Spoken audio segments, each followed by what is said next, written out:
Last week, when the SLS rocket lifted off from the pad to take Orion and the Artemis 2 crew to the moon, it lit something in a lot of people. It made people feel, in this really screwed up time that we live in, something nice, something special. But it also brought out a horde of space deniers who just, good lord, enough said on how thick you have to be to deny the achievements of NASA in the 60s. Now, you may stop and say, well, why didn't we go back to the moon if it wasn't so easy? The answer is simple. It's really damned hard. Really hard. So hard, in fact, that NASA has been the only one able to achieve it.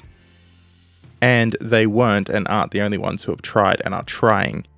The People's Republic of China is currently working on their own missions targeted for the end of the decade, launching to space on the Long March 10 Super Heavy rocket. And they may well achieve it. After all, the Chinese space program is coming forward in leaps and bounds in a very short period of time. They have their own space station after all. And by all accounts, it is very successful. But as for the moon, NASA wasn't trying it alone back in the day. They were in a race with the Soviet Union, and the Soviet response to the Saturn V rocket was the N-1, quite possibly the coolest looking rocket in history, but also a complete and utter failure for the most Soviet of reasons imaginable.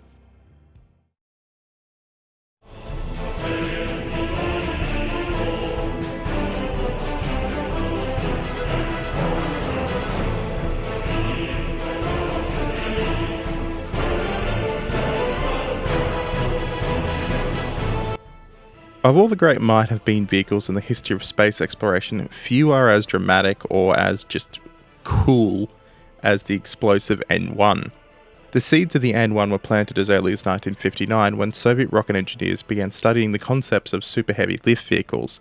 But it was the announcement in May 1961 by President John F. Kennedy that the United States intended to land a man on the moon before the decade was out that truly galvanized the Soviet space program. See, at the time of the announcement, the Soviets were well ahead. Genuinely, in the space race, they were winning. I have done 2 videos on the early space race before, and I will link the playlist in the comments. Yes, I will finish the series with Apollo eventually, but for now, just to recap. The Soviets have beaten the Americans to space and to orbit.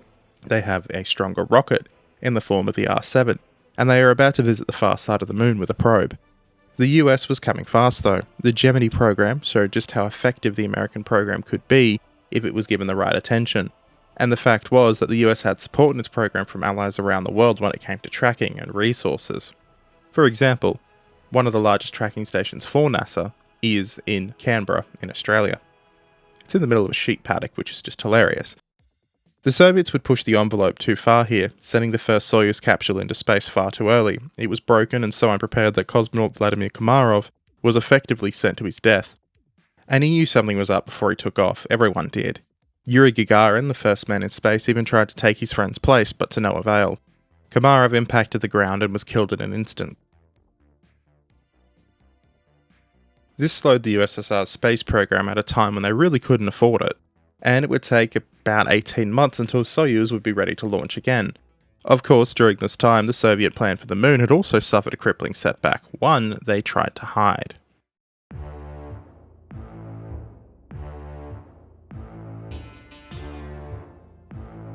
Derived from the Russian Raketa Nostil, meaning carrier rocket, the N-1 was a super heavy lift launch vehicle intended to deliver payloads beyond low Earth orbit.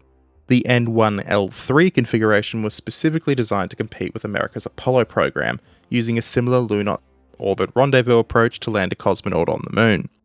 The reason why both the Soviets and the US took this approach is that a direct descent mission, which is, taking off from Earth, landing on the moon, then coming back, well, the amount of fuel you need for that is beyond insane. The Soviet program in some ways was actually more advanced than Apollo. For example, the Apollo lander that carried 2 men down to the surface was in many ways an effort in prayer that the return ascent engine would actually work. Thankfully it worked every single time, but it was not exactly a guaranteed thing. In fact, some authors have actually summarized that it is a miracle that nobody died during the Apollo program in space. Of course, I'm missing the fact that 3 people did die on the ground in testing. The Soviet plan, though, in some cases actually included that there would be 2 landers that would go down to the moon's surface, although only one would be carrying a cosmonaut. Of course, there was a later version that was increased in size that could carry more than one cosmonaut, but the rough plan was to send down one man onto the surface at a time. and run possibly a backup lander from the LK series if it wasn't going to take off and go well. There is something to be said about the propaganda value in rescuing a man on the moon and not leaving him to die. The program itself, though, got off to a deeply troubled start. The N1 started in development in October 1965, and this was 4 years after the Saturn V. It was incredibly underfunded and rushed, and like so many programs, the two men who could have made it work, like many other Soviet scientists, absolutely hated each other. I'm of course talking about Sergei Korolyov and Valentin Glushko. Now, Glushko at this point had effectively a near monopoly on rocket engine design in the Soviet Union, and at the time he proposed using hypergolic propellants, specifically unsymmetrical dimethylhydrazine, or UDMH. I'll put the word on screen just because my accent may make it slightly hard to hear, and nitrogen tetroxide. Korolyov completely disagreed, and he felt that the toxic fuel that Glushko really liked to use, and its exhaust, was a safety risk for crewed spaceflight, and that kerosene and liquid oxygen was a better solution. Now, the personal issues between the two men here, it actually goes all the way back to the pre-war period and the rule of Joseph Stalin. See, Korolyov personally actually held Glushko responsible for the fact that he was arrested and thrown into the Kolyma Gulag in the 30s. And Glushko considered Korolyov to be cavalier and autocratic towards things outside his competence. When a committee sided with Korolyov in 1962, because he was the smarter of the two, Glushko refused to work on LOX kerosene engines or with Korolyov at all, because he's a baby, and then he went off to work with other designers who would listen to him, and eventually he, invented the Proton and Energia rockets. The Energia itself was arguably very successful, although it had very limited use due to the collapse of the Soviet Union, and its purpose was to effectively half-hitch the Buran space shuttle into orbit. And the Proton, well, it's still used today for resupply missions, but it also is responsible for some of the most dramatic crashes in, rocketing history ever. I'll play one now. This one was caused because a Russian engineer smacked in a control box the wrong way around with a hammer, allegedly.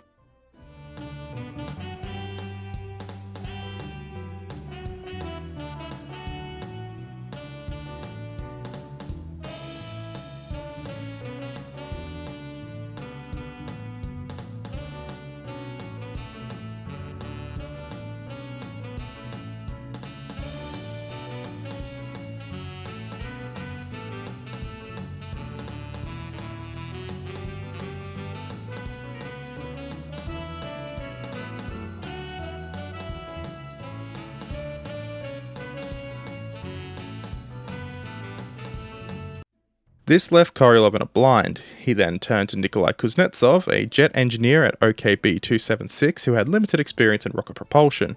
Now Kuznetsov, though, he delivered the NK-15 engine, a relatively small but capable unit. Now, if I put an NK-15 next to a Saturn V's F1 engine, well, you sort of see the issue.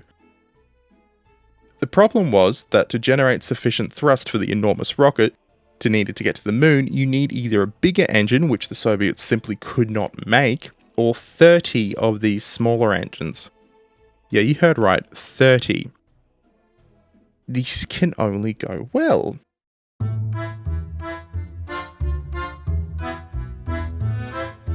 Now, the N1, it must be said, for all the crap I'm about to give it, for, all the problems with it, I love it. It is my favourite rocket ever made, because it's just really cool. Aesthetically, it's probably the coolest machine ever built. It stands at 105 meters tall with its L3 payload, and 17 meters wide, weighing in at 2,750 tons when fueled. It was a monster. Although it was slightly shorter than the Saturn V, it was a bit chunkier at the base.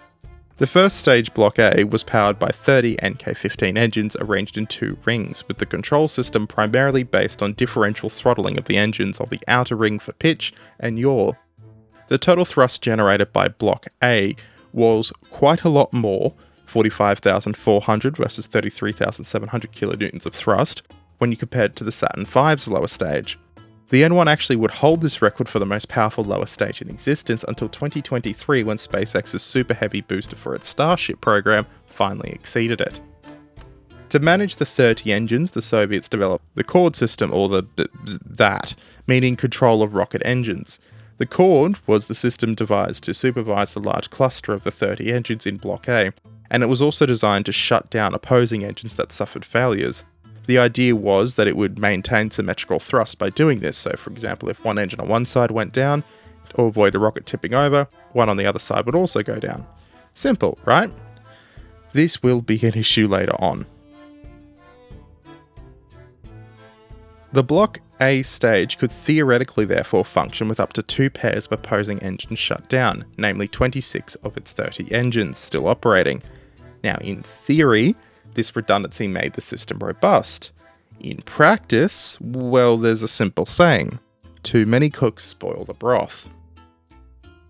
The single most damning decision in the N1 program at all was the most avoidable and quite possibly the stupidest decision by the Soviet authorities during the space race. They never conducted a full-scale static test firing of the 30 engines. Yeah, they never did it as a complete unit. A lot of people actually complain when NASA and SpaceX keep doing the same thing. They keep doing static fires before undertaking full launches. Well, you're about to find out why. So the NK-15 engines had a number of valves that were activated by pyrotechnics rather than hydraulic or mechanical means. This was done as a weight-saving measure. Once shut, these valves could not be reopened. This meant that each engine could only be fired once, making the full cluster testing virtually impossible without destroying the hardware. Now in spaceflight, saving weight is a huge issue, so you can understand why, but at the same time, this was nothing more than a cost-saving measure when it comes to a lack of testing. Now, rather than investing in the infrastructure needed to work around this problem, the decision was made to simply attempt the first full cluster firing in an actual launch. Because the first stage was so big, the decision was made to forego building a separate test facility too, and instead try and discover any problems with a full series of launches.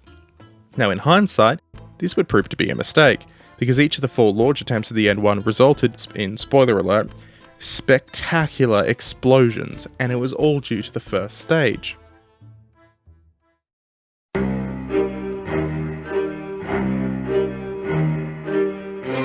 The first N1 lifted off on the 21st of February 1969, and almost immediately everything went wrong. A transient voltage caused the Cord system to shut down one engine, which then triggered the automatic shutdown of its opposite engine to maintain thrust symmetry. That's fine, normal, something you expect it to do. However, because there'd been no testing, no one could tell that there was extreme vibrations and oscillations throughout the entire stage and the rocket. These oscillations then tore the components from their mounts and started a small propellant leak. A fire broke out in the booster and burned through some wiring, and the Cord system, working as intended and interpreting the resulting electric signals as turbopump pressure problems, commanded a complete shutdown of all 30 first stage engines just 68 seconds into flight. The rocket then fell back to Earth 52 kilometers from the launch pad and, well, kaboom. This was shortly after the failure of Soyuz 1 and the death of Komarov, so it particularly hurt the internal prestige to the Soviets within their space program. I should clarify, this is not something being shared publicly. The second launch on the 3rd of July 1969 was the most catastrophic. As soon as the vehicle cleared the tower, there was a flash of light and debris could be seen falling from the bottom of the first stage. All engines instantly shut down except engine 18, which caused the N1 to lean over at a 45-degree angle and drop back to the pad. And the result was devastating. Nearly 2,300 tons of propellant on board triggered a massive blast and sent a shockwave that shattered all the windows across the launch complex and sent debris flying as far as 10 kilometers from the center of the explosion. It was one of the largest accidental non-nuclear explosions in history, and the launch complex was leveled, setting the program back by 18 months. 3 weeks later, Apollo 11 landed on the moon. And this must have been such a gut punch to the Soviet scientists who were trying to make this rocket work on a shoestring budget. One other thing, this explosion was actually photographed by American satellites, and it finally confirmed to the Western world that the Soviets had been trying to build a moon rocket, and this is something the USSR had been denying heavily. The third launch came on the 26th of June 1971, and this time the rocket cleared the pad cleanly, but as it approached max Q, or maximum aerodynamic pressure, it encountered the unexpected aerodynamic forces due to its shape, and the vehicle entered an uncontrolled roll. The roll, which initially began at 6 degrees per second, began rapidly accelerating, and at T plus 39 seconds the booster was rolling at nearly 40 degrees per second, and this caused the internal guidance system to go into gimbal lock, and at T plus 48 seconds the pressure on the vehicle became too much and the rocket broke apart and fell back to Earth. The fourth and final flight on the 23rd of November 1972 actually came quite close to success. The launch and initial ascent went well, then at T plus 90 seconds, a program shutdown of the 6 inner core engines, which was completely intentional and designed to lower stress during a crucial period in flight, triggered a hydraulic shock wave that ruptured fuel and oxidizer lines and started a fire. The first stage broke up starting at T plus 107 seconds, and all telemetry data ceased at T plus 110. Flight was 15 seconds short of stage separation. It was so very close, and just a tiny bit of testing would have shown them these issues were there. 15 seconds was how far we were from a Soviet moon landing. There was nobody on these flights, but had it worked, then, well, they would have done it. Behind the rocket's failures, the program was also being strangled by politics, though. See, remember how I said Korolev was sent to the Gulag by Stalin? Well, he developed health issues during his stint in the Gulag, and during a procedure he actually died suddenly in January 1966. His replacement, Vasily Mishin, lacked Korolev's political clout and was reportedly a very heavy drinker, and that is by Soviet standards, not by Western standards. After 4 failed launches in 1974 in May, Mishin was fired and replaced by Glushko, who immediately ordered the cancellation of the N1 program and the crewed lunar missions in general because he hated Korolev. This happened despite Mishin's insistence that the 5th rocket would be fully operational within 2 years, and despite the fact 2 improved N1F rockets with upgraded NK-33 engines were nearly flight ready. And based on what we know, smarter people than me have said it very may well have worked. But Glushko, well, you can imagine the words I would use to describe him if it didn't go against terms of service. What makes the cancelling of the program particularly annoying is that once it happened, the physical evidence of the program was then deliberately destroyed. The boosters were deliberately broken up in an effort to cover up the USSR's failed moon attempts, which was publicly stated to be a paper project in order to fool the US into thinking there was a race going on.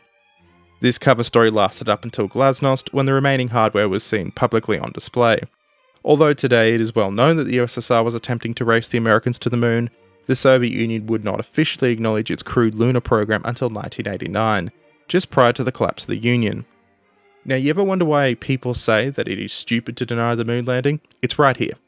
Do you really think that if the US lied, the Soviets wouldn't have pointed it out? Because I promise you they would have, and they would have provided evidence for it.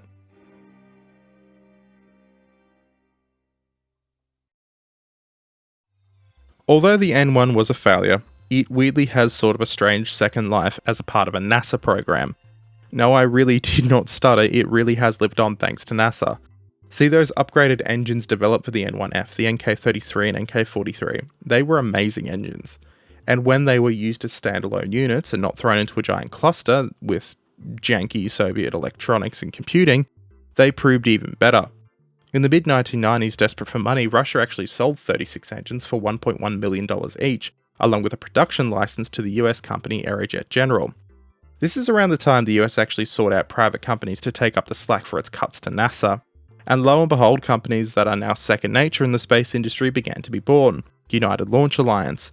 Later on there's of course Blue Origin and yes, SpaceX.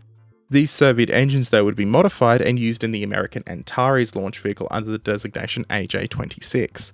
But in 2014 there was again a launch failure, leading to an enormous explosion during an International Space Station Cygnus resupply mission. Of the 18 launches undertaken by the Antares though, this was the only failure. In Russia meanwhile, the NK-33 also found a second life as part of Roscosmos in the Soyuz 21V light rocket, which was first launched successfully in December 2013 and has flown 13 times before its retirement in 2025, over half a century after its creation.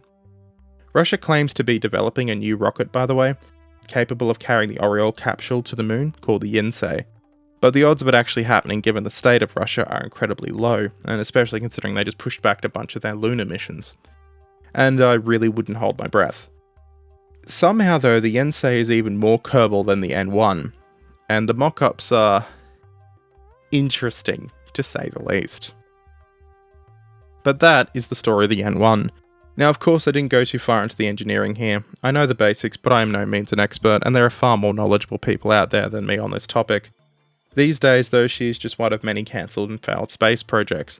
But she is part of a small family of moon rockets that actually exist, and this family consists of just 4 simple siblings: Saturn V, SLS, Long March 10, provided its testing goes well, and N1. That's all. Nobody else has managed to achieve a moon rocket yet. And of course, Blue Origin and New Glenn will be testing landers for Artemis 4, and SpaceX claims it will be able to have a Starship lander in operation. And technically speaking, the Falcon Heavy, if it is used expendably and not with landing stages, can also be used to send smaller payloads to the moon. But, as it stands, there are just 4, and 4 alone. And they are really, really cool rockets, and in my opinion, and it's sacrilegious for saying it because the Saturn V is awesome, the N1 takes the cake on aesthetics alone. I just wish it worked. It would have been so cool to see footage of it working. Like, comment, subscribe, and I'll catch you all next time.